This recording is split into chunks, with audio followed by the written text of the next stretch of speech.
Freddie Benson countdown. You're recording.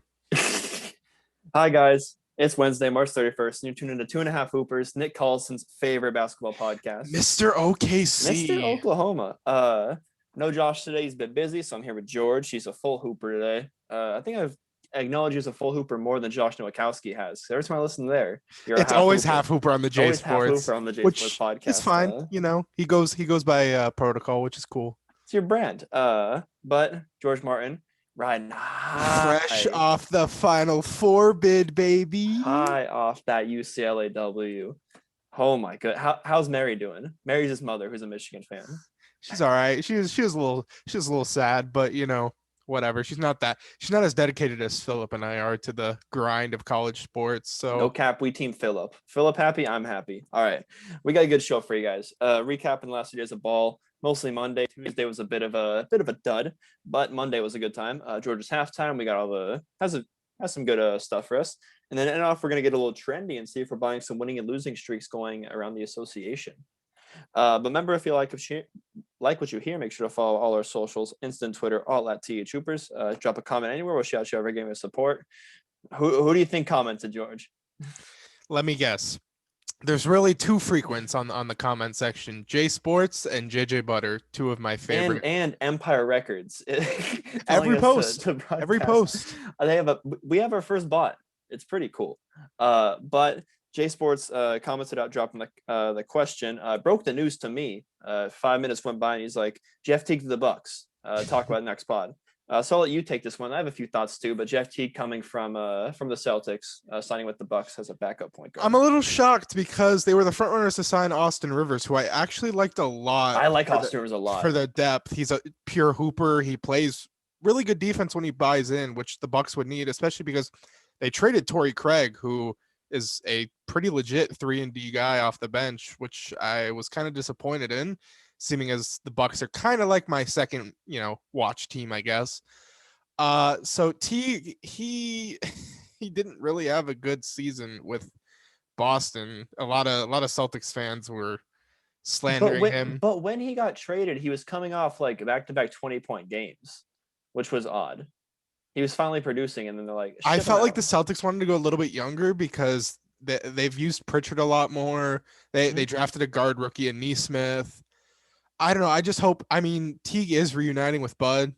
He was coaching him in those Hawks teams, so maybe he knows to get the better of him. They do have a roster spot, so they can still go after Rivers, which I hope they do. This is an okay signing. They need point guard depth because they shipped off 2 of their backup point guards. So it's like a B+. It's like a like a desperation thing we talked about with Drummond. So they needed it. Do they still have Bryn Forbes?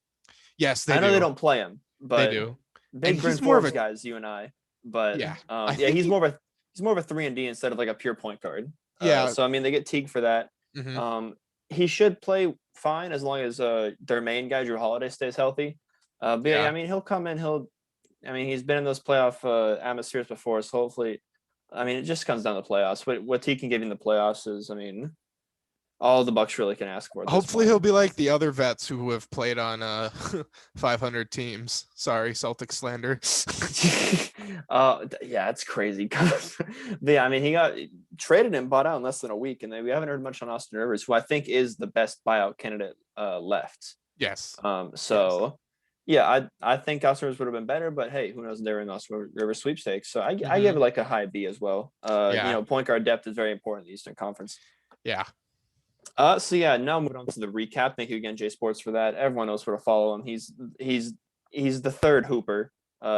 In theory, at J_sports_podcast on Instagram. Friend of the show. Moving on, recap. Nets beat the Timberwolves 112-107. Harden had a 38-point triple-double. Pistons beat the Raps 118-104. Grizzlies beat the Rockets 120-110. Shocker. Mavs beat the Thunder 127-106. Jazz beat the Cavs 114-75. Oh my God, I didn't even see that. Yeah, no Rudy Gobert slander this podcast. Wow. Held him to 75. Pray for Colin I almost want to talk about it, but it's just the Cavs getting beat up on. And the Warriors beat the Bulls 116-102. Vooch still winless as a Bull. It was Curry's first game back though, or either it was one of his first games back. It was his first game back from his tailbone injury. Yeah. So yeah, Curry. I mean, when you have Curry, it really helps your team. But starting off the discussion, the Wizards beat the Pacers 132-124 behind Russell Westbrook's insane stat line of 35, 14, and 21 assists. Sabonis tried his best to match him, and he got him in the points category, but not a whole lot else. But couldn't pull it off. What did you see here? You can focus on Russ or just the team as a whole. Yeah, I'm gonna get a little historical on you. First 35 and 20 game ever in NBA history, I believe, or at least a triple double. 35 and 20, yeah, triple double. Yeah. Assists. I want to see something. Okay, yeah, Daniel Gafford, 11 and 6 off the bench. I don't think we addressed this in our trade deadline special, but you know, they haven't really been trotting out any centers since Thomas Bryant got hurt. And I was watching him. I think he's like the perfect guy to play alongside Russ. He only got 15 minutes. Oh, you're there. Oh, sorry. I thought you froze. Sorry, you're just looking down. I got scared for a second. No, he's got a high motor, and they've kind of needed a young type of center like that because they're trotting out Alex Len and Robin Lopez. And those guys aren't really guys you want out there to play big minutes. He blocked a few shots. He had 2 blocks. He was protecting the rim, catching lobs, and that's kind of like the perfect center I want next to Russ. Just, you know, he can't space the floor, but that's not really a problem because they have guys who can do that. Pacers side, I'm kind of concerned with their defense. They gave up 130 and it just 95 points through 3 quarters given up. And that concerns me because they kind of pride themselves on their defense, which I mean, they did earlier in the year.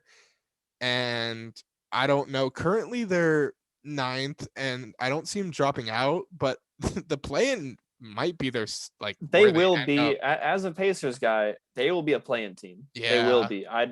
They're not better than the Hornets or the Knicks right now, and I don't see them. I have more faith in the Heat and Celtics get back on track just because they're pure talent. So they will be in the play-in. Hopefully they can make it out of that. Moving on to Daniel Gafford. Unfortunately, I was watching him play. I'm like, this guy. He's got a high motor and everything. Yeah, he's blocking shots, having fun out there. He's out 10 days with an injury. So he didn't play in the Tuesday's game when they lost to the Hornets. But he's definitely Alex Len and Robin Lopez are not the answer at center for any team. And then Daniel Gafford, he's young. He just came from Chicago. I would give him a chance as soon as he gets back. Put him in the starting lineup. See if he can like you said, it can't be much worse than the Alex. In only 15 minutes, he had 11 and 6 on 4 for 6 shooting.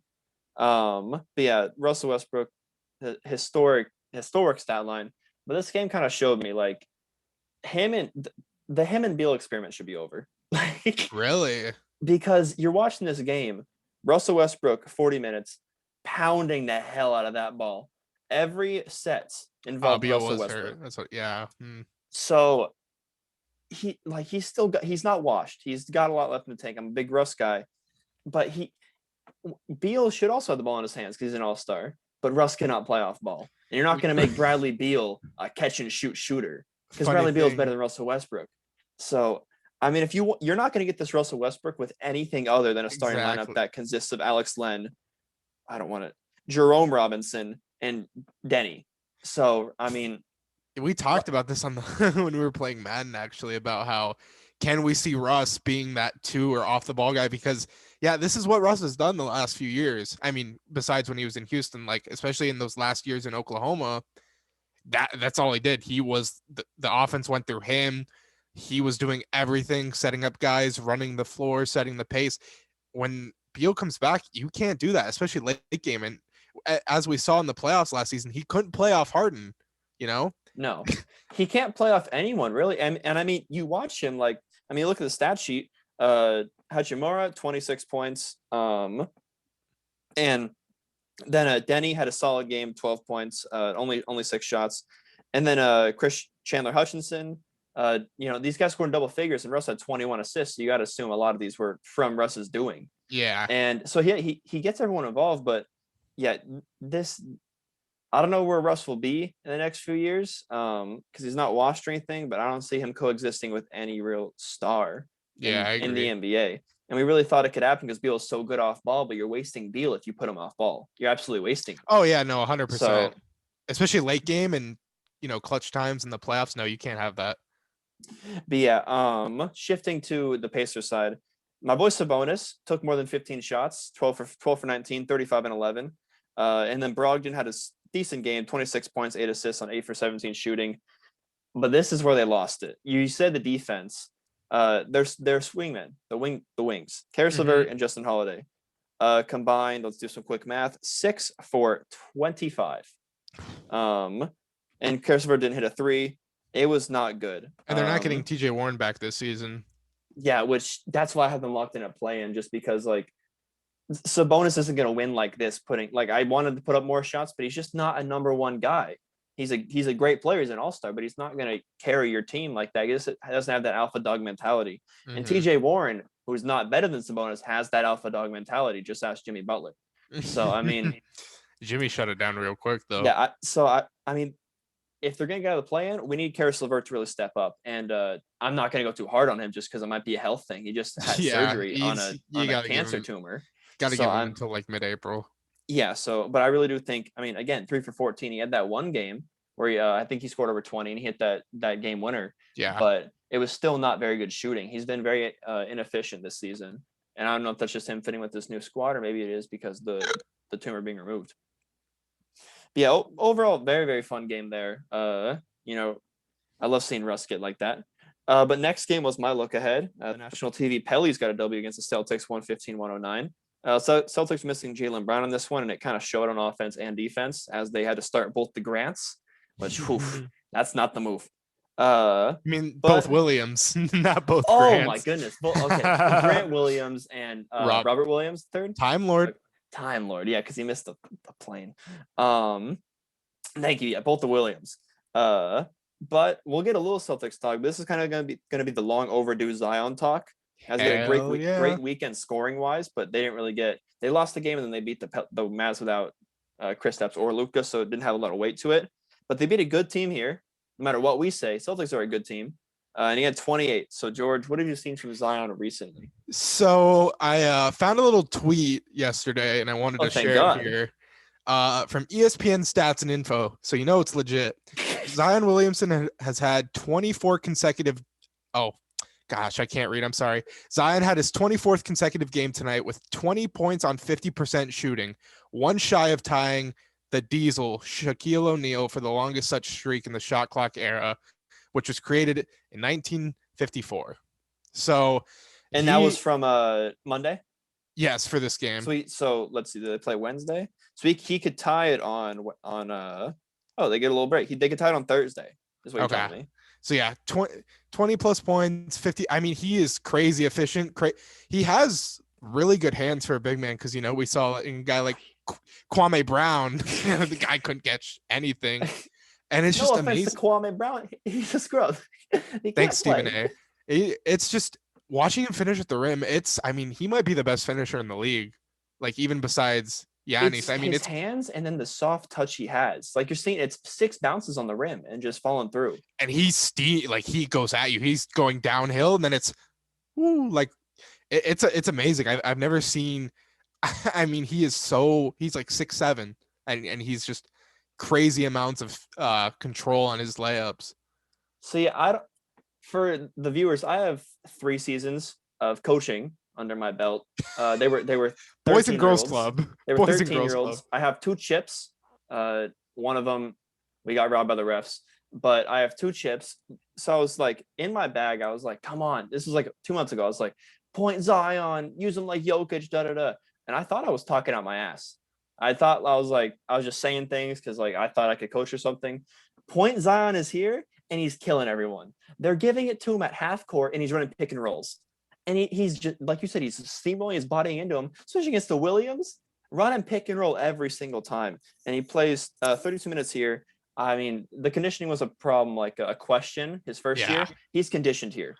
And I mean, he's still got that bounce there. And like I said, they're running pick and rolls for him, and it's perfect.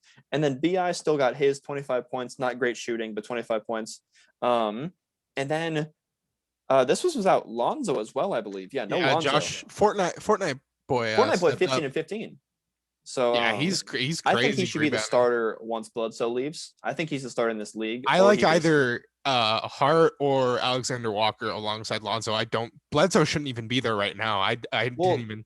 I think next year, I think Pelicans re-sign Lonzo. It might be Alexander Walker and Josh Hart, along with Ingram and Zion, and then whatever.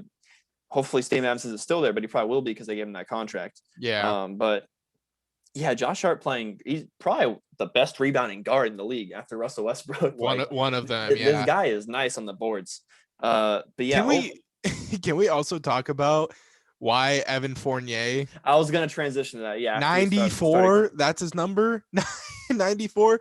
And then not to mention 0 for 10 in his debut. I think that's one of the worst debuts I've ever seen. So yeah, he had 2 boards, 2 steals, 2 blocks, 0 for 5 from 3, which is what they got him for, is to be that, or at least that's what I thought, was to be their bench scorer. Luke Cornett scored 10 more points than him in his debut. So I mean, I got another stat for you, since I guess I'm going to be a stat head tonight. Oh, thank God. His 0 points in 33 minutes is the most scoreless minutes by a Celtic with 10 plus shooting attempts since the 3-point era in 1980. Sheesh. Which for a guy like him makes 0 sense. Mm-hmm. Not even one field goal. I mean, maybe he was nervous, but I mean, speaking of numbers, can we talk about Aaron Gordon choosing 50? This dude gets cornier by the day. He's got to stop. He's got to get rid of this whole dunk contest, vindictive thing he has on D Wade. Well, so big inspiration of the show. They don't listen. No Dunks, formerly the starters. They commented on this, and I was like, oh yeah, it's 50, whatever. Did you know he made a documentary about getting so many 50s in the dunk contest and still losing? He also made an hour-long documentary. Yeah, I saw that, and he also has a song called 9 out of 10, which literally it talks about, he disses D Wade. It's like one of those YouTube, disses like Quadeca or something. It's like Rice Gum. Literally Aaron Gordon. Well, I mean, I was just like Toss Mills was like, it has to stop, just because you don't want to be known as a dunker. There's Vince Carter's, and then the Zach LaVine's, where like they win dunk contests, they move on, they try and be better. Yeah. He's if it looks like a dunker, smells like a dunker, it's a dunker. Like he's literally, that's a quote. He's stuck in the dunker mindset. Yeah. And then also, like, as far as like the music video, like, oh, it was like 2 minutes 30 seconds. You got to see his house tour. It was it was like corny, but it was whatever. Hour-long documentary, and then he chooses number 50. Like it just blows my mind how like in a bubble this guy is. He's lucky that he's good and a really good fit for Denver, or else people would be slandering him out the wazoo. Oh yeah, I mean the Denver, yeah, he's fit pretty solid on Denver. But yeah, not a good debut from Evan Fournier. He's worn 94 before though, I believe. Really? Yeah, just it's a weird number, but I mean Luka did choose 77. It is the only reason I haven't bought a Luka jersey yet, because it's number 77. But he's making it kind of iconic, so it is what it is. Real quick, do you think Lonzo's going to resign with them? Because I know there's Knicks rumors and all that good stuff, and he didn't get traded. Yeah, I think Griffin will have to resign him, or else he might not have a long leash. Really? That's the second best asset from the AD trade, and you're going to straight up let it walk? I mean, because they used to pick on Jackson Hayes, right? Like, yeah, they had the 4th pick, shipped it off for 8 and 10 when they could have gotten DeAndre Hunter. Imagine that. And who did they take at 8? Did they trade it back again? Oh yeah, they traded back and they got. Didn't they take Alexander Walker that early? I think they traded back again afterwards. I'm gonna look that up. So if you want to introduce, yeah, you look that up. We're gonna move on to the Heat finally breaking their losing streak. I believe it was at 6 or so, and they get a win against the Knicks, 98-80 in MSG. Good solid 2000s basketball game here. I thought Jeff Van Gundy was coaching them, but no. Miami won this one in the third, outscoring the Knicks 39-21 in that period. You keep looking up at that as far as that, because I'm a little bit curious on that, and I'll start us off here. The question I was going to lob up was this enough for the Heat to get back on track? I think it is, but not specifically just the win, just because we saw what like Duncan Robinson and Tyler Hero kind of getting back on track here. And then they got Victor Oladipo on the way, which I think will take off a lot of pressure from these young guys, because we forget Tyler Hero is still 20. So, I mean, or he's only 20. So, I mean, him, it's, kind of having to be that 6th man, and Victor Oladipo taking a lot of pressure off him, I think will really help. And then also Bam showed up here, which hasn't been a huge theme. It's really only been Jimmy showing up, like day in and day out, even though Bam's had a great season. But take a little break from your research there and tell me about the Miami Heat beating the Knicks. So there was actually a really, really interesting lineup they had out there at one point in the game that was pretty damn effective. And I also have that. Let me get to it. They ran a Butler, Bam, Iggy, Ariza, all switchable lineup with Duncan Robinson. And they were switching everything in the pick and rolls. I like how you left out Duncan Robinson because he can't guard anyone. They tried, they hit him out there on defense. They hit him well. And even at some points, he almost couldn't sustain like hiding around screens. So they definitely are going to mess around with like their defensive schemes, and they have those wings, those personnel. I'm kind of like a 3-and-D wing junkie. I kind of say like how I always want the Lakers to grab another one, but in the East with who's at the top, they're going to need that. And I like that lineup. They were switching everything, which you're going to need against the Nets. And they have the big to go up against, Embiid in Philly if they get there, or even, against the Bucks again. So I guess just the problem, like you said, is getting the offense back on track at some point, below 100 again. Thankfully, the Knicks weren't feeling like making anything either. They had 16 The Knicks points. are a good defensive team, though. You got to give them that. I almost felt like this was like a 2007's Eastern Conference Finals matchup or something.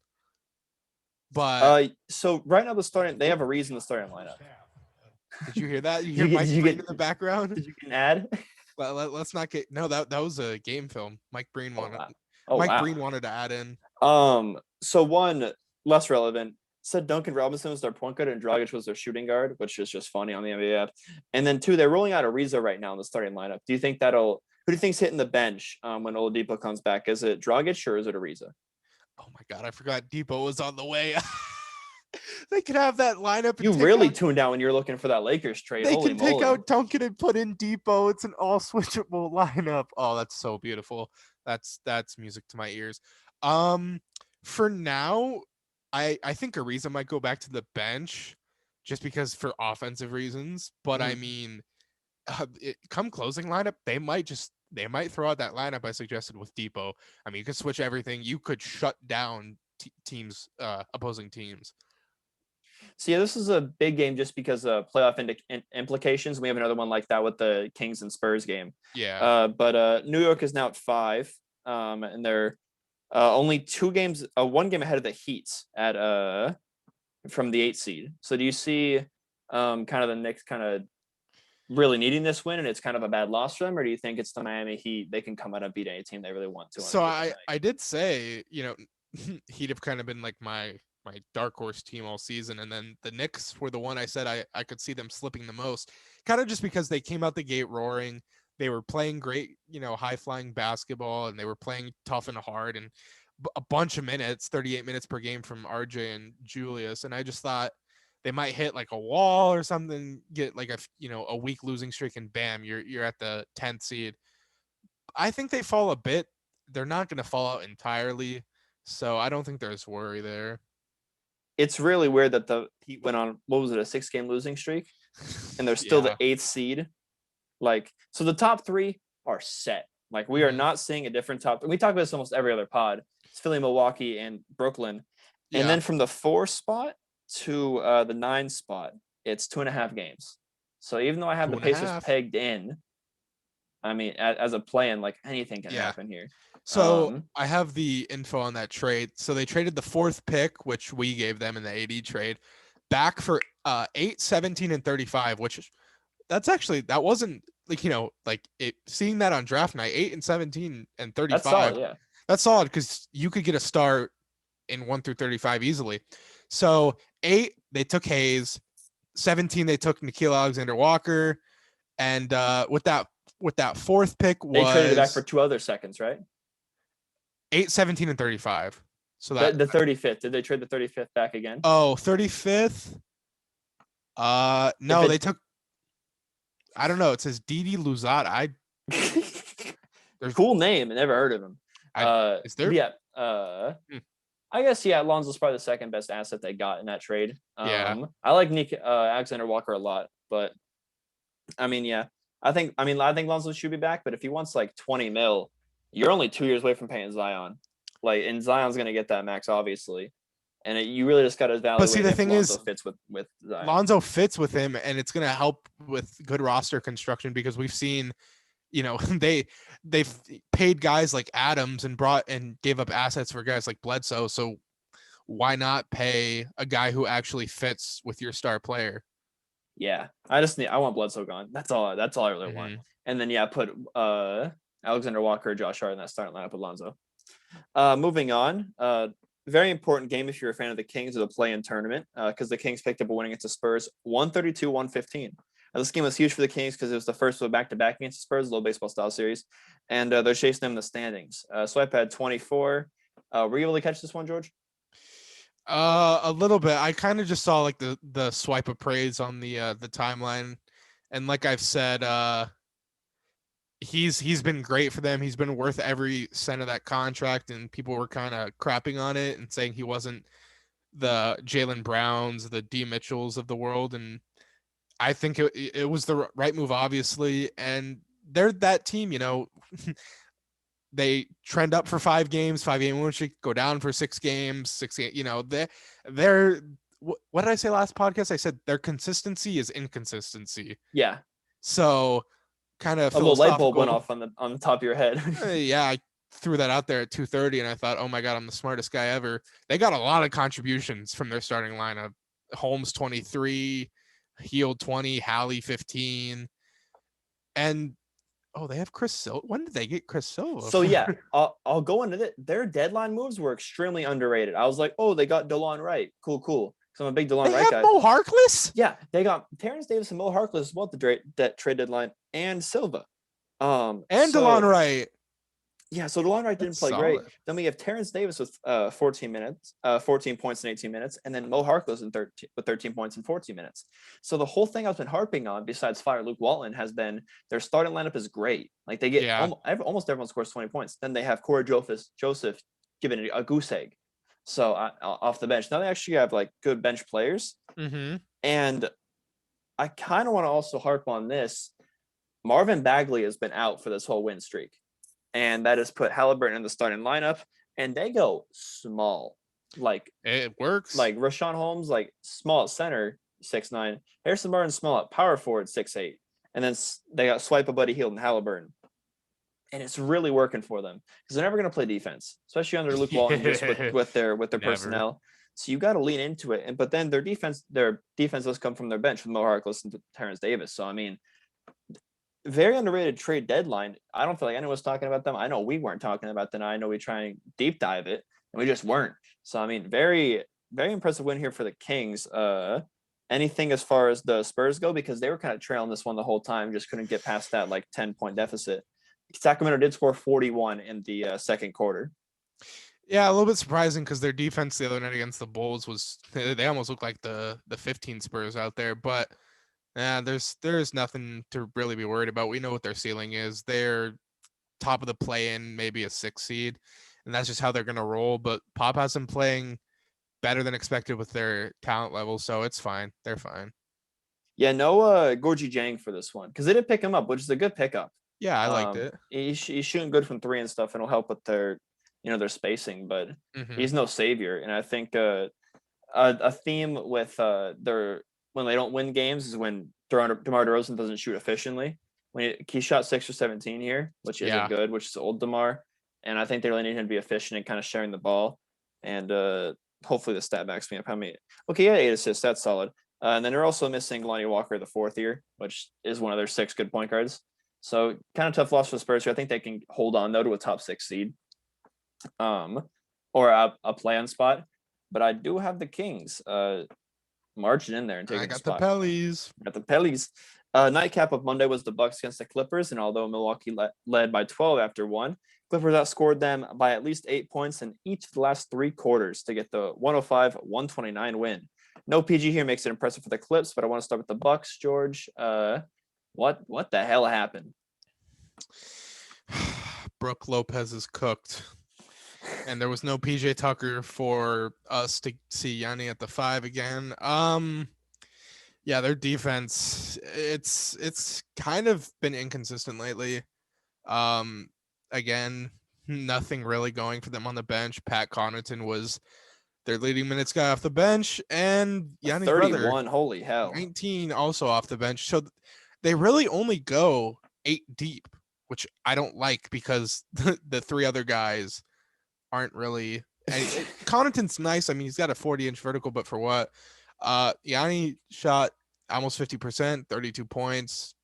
Chris Middleton hasn't really looked good in a while. He came out really strong this season. At one point, I called him their most consistent player early on. He was but 50-50-90. yeah, I mean, lately though, it's just been, I don't know what's wrong. And Drew played amazing defense for most of the game, but it just got away from them at the end. Stupid Luke Kennard, he had 21 on 8. That boy got a quick trigger. But I do want to mention, is crazy fast. I do want to mention something from the Clippers side now that I've been impressed with over, their last stretch of games. And we've harped on this about their clutch time problems. So within the last 5 games, the Clippers are 13th in shot attempts within 5 feet compared to 29th overall within 5 feet this year. And I talked about this last podcast, but a big part of that is Terrence Mann. 14 points on 50% shooting, 6 rebounds, 6 assists. He doesn't take threes. Yeah, it's efficient. It's team-friendly ball, plays defense, winning type player, which they've desperately needed off their bench, and especially since I like it more than what Lou Will provided for them, because this translates in the playoffs. Lou Will, as we've seen, hasn't. So really good win. Their shooting was back to where it's been, 56% from 3. I mean, that's what they've been really good at all year. All around good win for them. I can't say let's see them continue that because of what happened tonight. Well, so we'll stay good here. And it may turn sour as far as Clippers goes, but yeah, they score 129 points. They got 4 players score over 20. Marcus Morris Sr. with 25 on good shooting. And they were missing Pat Bev, Paul George, Serge Ibaka, and Rajon Rondo. Yeah, all 4 are expecting to get big minutes in come playoff time. Mm-hmm. Like I said, we'll start positive. Are they probably the deepest team in the league, or do you lean probably towards the Nets or Lakers? For the Clippers? Clippers. They still had Pearson and Nick Batum off the bench today.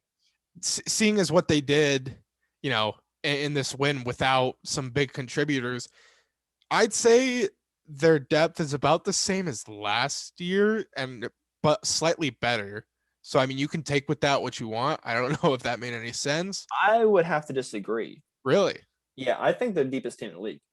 Okay. They got, their starting lineup today was Reggie Jackson, Luke Kennard, Kawhi Leonard, Marcus Morris, and Ibaka. 4 of those players are probably going to be on the bench come playoff time. Because, you're missing Paul George, you're missing Serge Ibaka, you're missing Patrick Beverley. I don't know if they're going to start Rondo or if they're going to roll with Morris, but yeah, I think the deepest team in the league. Do you have a fear that there may be too many cooks in the kitchen come playoff time? No, that's, if anything, that's a good problem to have. You got so much talent, and you don't know how to.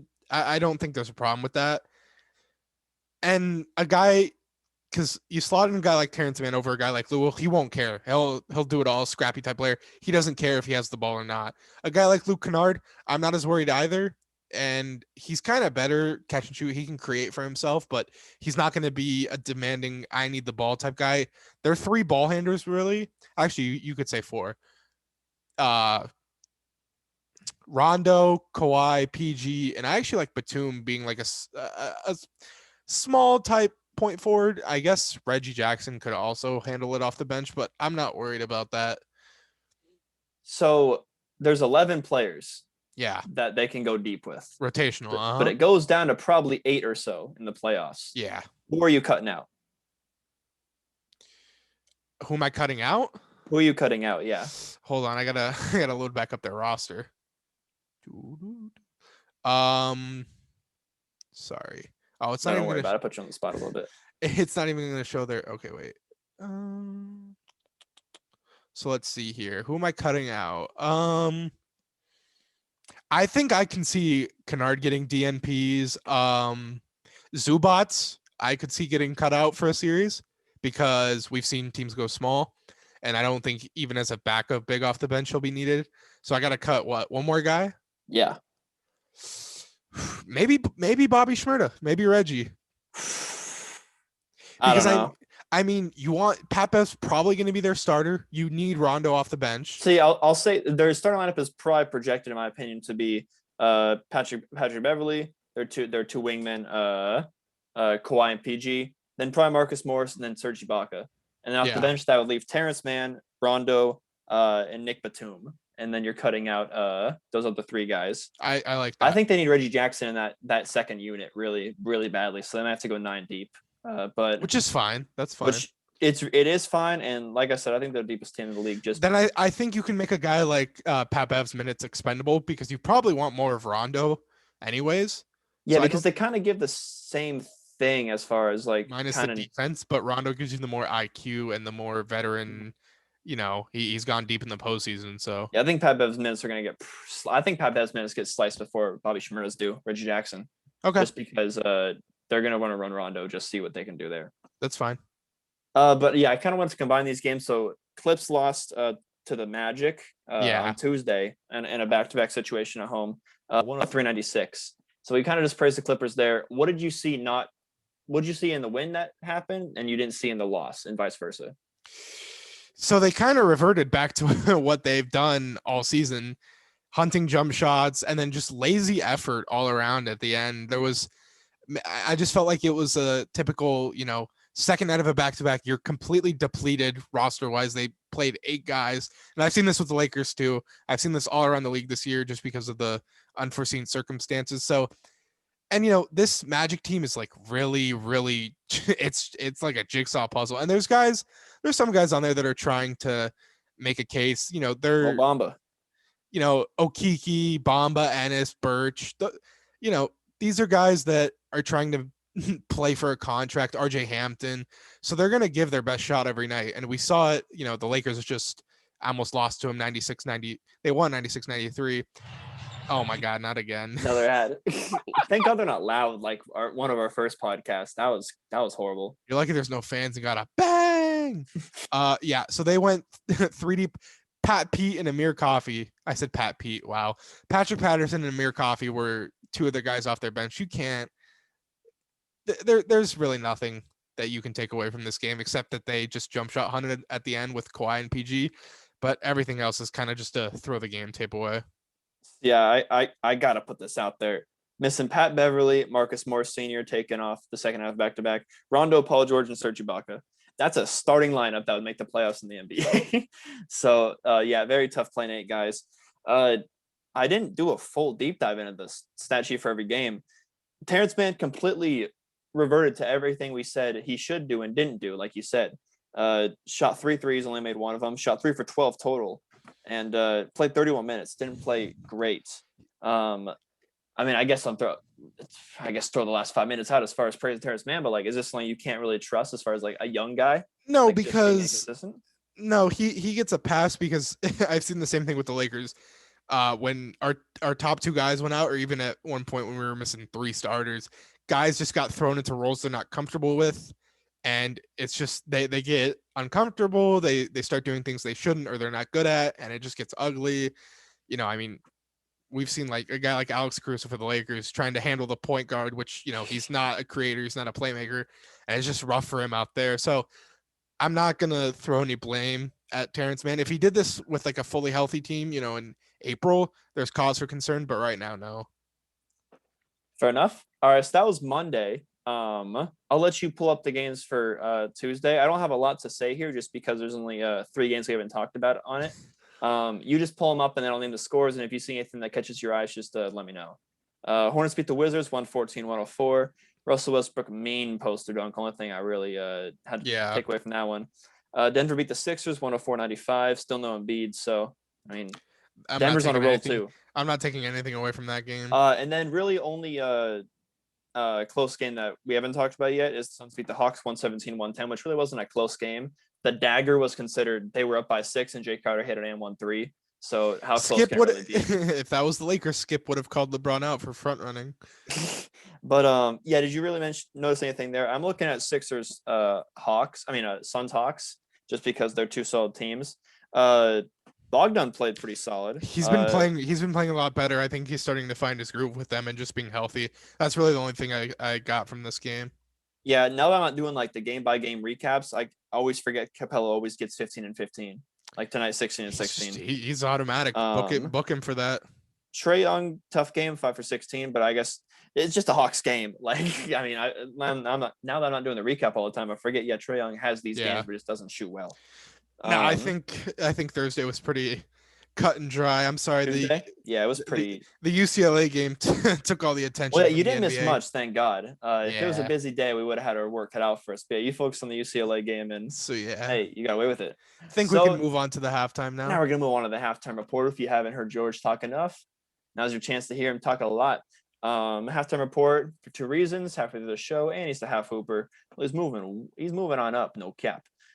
So George, tell me some news. What are the streets saying on Twitter? So Dennis Schroder reportedly declined a 4-year, $84 million contract extension from the Lakers, which is the most they can offer right now. Also a reason he was shopped at the trade deadline and wasn't moved, obviously. Is there any reason to worry that he could walk? Or do you think this is more of him wanting to test the waters because he said he's never been a real free agent before? I don't know if you have this. Did this get out and this happened like a few weeks ago, or did he just decline it? Oh no, he declined it in February, right? Because that was last they really signed extensions.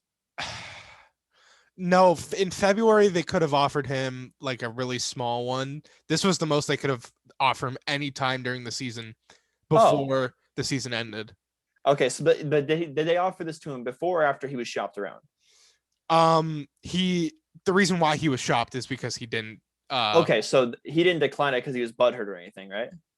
Okay, so I crossed that out. So I guess there's real weight to wanting to actually test the market and be like a free agent. Because I mean, who doesn't want to be given attention and pampered to? Yeah. But I don't know what more he can want besides 21 mil. I don't know what more he could really want. I don't know if he thinks he's gonna get like 25 mil per year, but especially in like a cap crunch year, tax crunch. I don't see it. He's a great defender overall, on ball, point of attack, but his offense isn't that great for a guy who you might want to pay 25 mil to. So, because he could play on ball and off ball. He is great on offense, but not 25 mil great. He's good enough, but his shooting inconsistencies probably don't make a team confident in him. Yeah, I don't see a squad that's like. I can see like, hey, we're one piece away. Let's go get Schroder like the Lakers did. I could but see you one can't team. I could see one team. What team? I think he's a perfect Tom Thibodeau point guard. Oh, for the net. Oh, that would be nice. Yeah, I know they got money to throw. Run him into the ground, playing 42 a night. Oh, beauty. But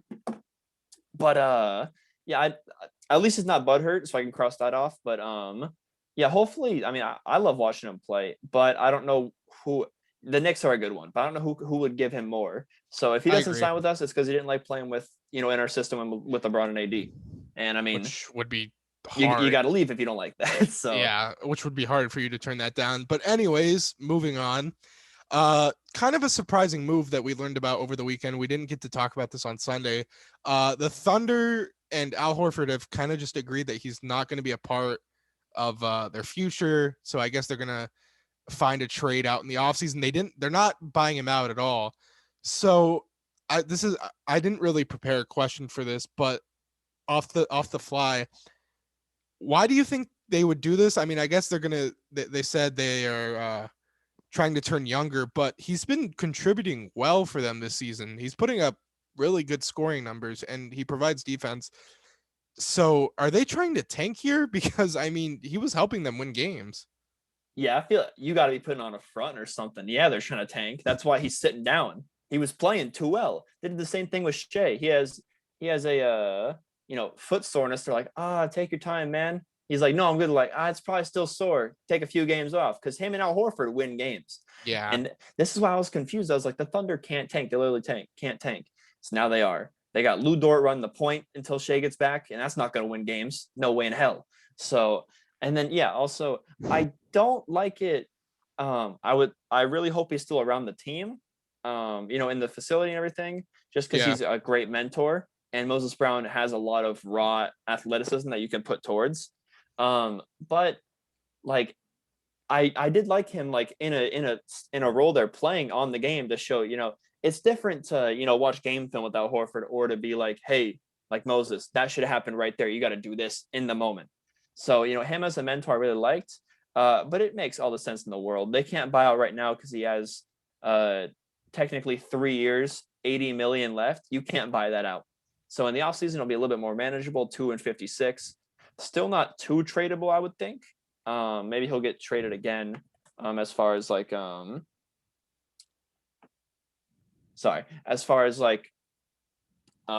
lost my train of thought. But anyways, he is very like valuable to the team, and that's not gonna lose you games. So as far as tanking goes, it makes a lot of sense. All right. Last topic here. The Nets explored a Kelly Oubre trade, and supposedly the Warriors declined it. All we know is that it was a package around Dinwiddie and Oubre. We don't know picks. We don't know other pieces. Why do you think this was declined? Because Dinwiddie doesn't help them win right now, and this is a Steph Curry season. Also, they're he's trying to win now. An impending free agent, so yeah, and he told Bitcoin to tell him where to go. So who knows? So yeah, he definitely doesn't help them win right now. Okay. And even though Kelly Oubre doesn't help them win right now, he is still playing, and maybe he'll do something eventually. I also think Dinwiddie would want to be a starter, and I don't see that happening next season.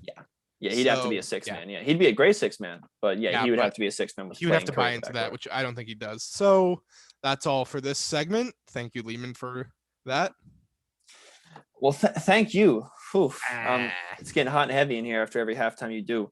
But we're gonna end it off here with we're gonna get a little trendy. I'm gonna give you some recent streaks in the NBA, and you tell me if they'll continue or not.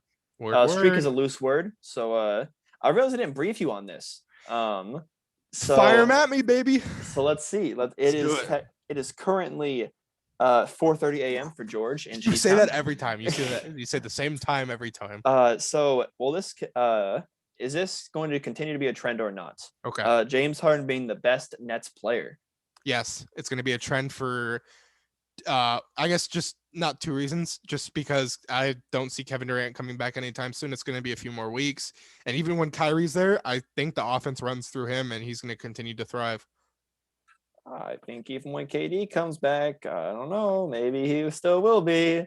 We'll see come playoff time, but I don't know what KD we're getting. Okay.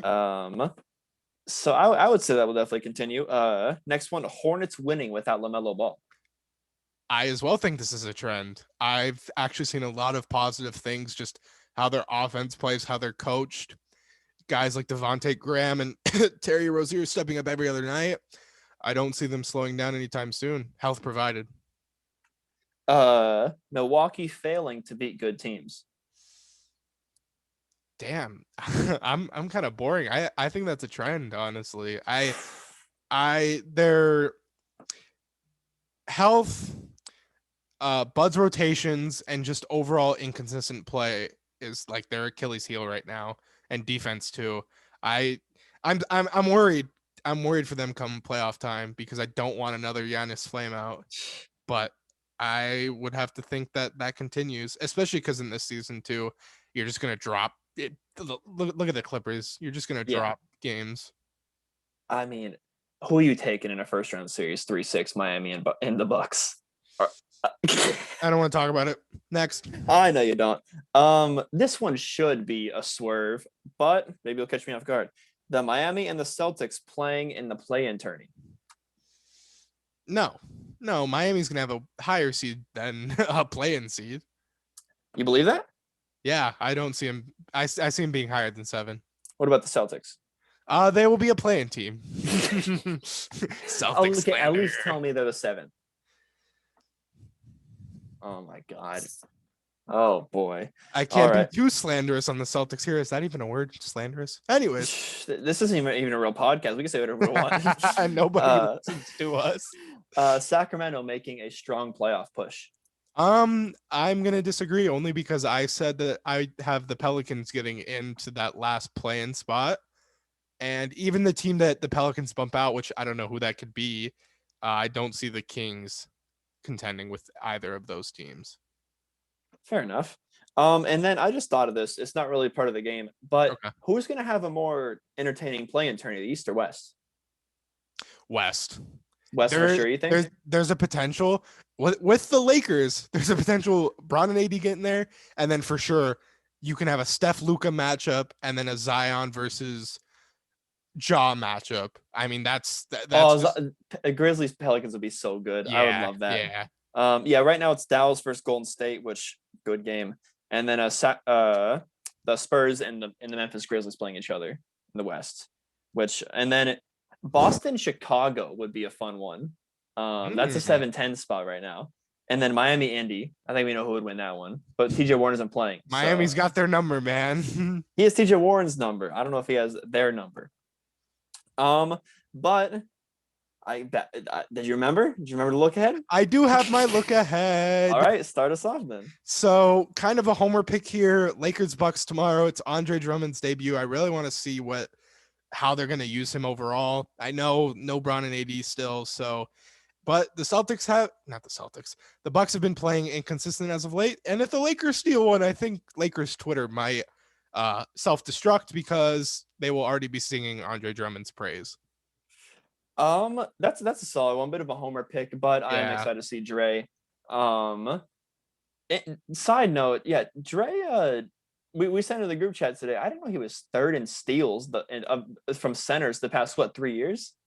At least for last season. That's crazy. And then he's ninth in blocks. Good intangibles, and you got a guy like Frank Vogel who's very good at coaching all-star centers. He coached Roy Hibbert, so we'll see what he can do there.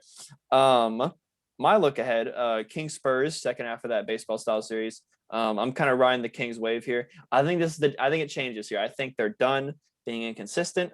I think this is the time that the Kings are going to rattle off a few here. And even if they lose a game, they won't go on a 5-game losing streak. They're going to actually make a push here. And it started on the first game against the Spurs, but this one is just as important because if you can get 2 quality wins against the Spurs back to back and you're chasing them in the hunt, not easy to be pop. It would be very, very impressive they can do that. And then if they win there, I'm fully on board with this Kings playoff push, because if I am and they don't make it, I'm just embarrassing myself. Yeah. But that's going to do it for tonight's episode. Thanks for watching or listening. And if you like what you heard, make sure to follow us at THHoopers on Instagram and Twitter and say what's up. I guarantee you get a response, as George has never caught lacking without his phone. Besides that, thanks for being an OG, guys. Hi, J Sports, and we'll see you in the next one. Peace.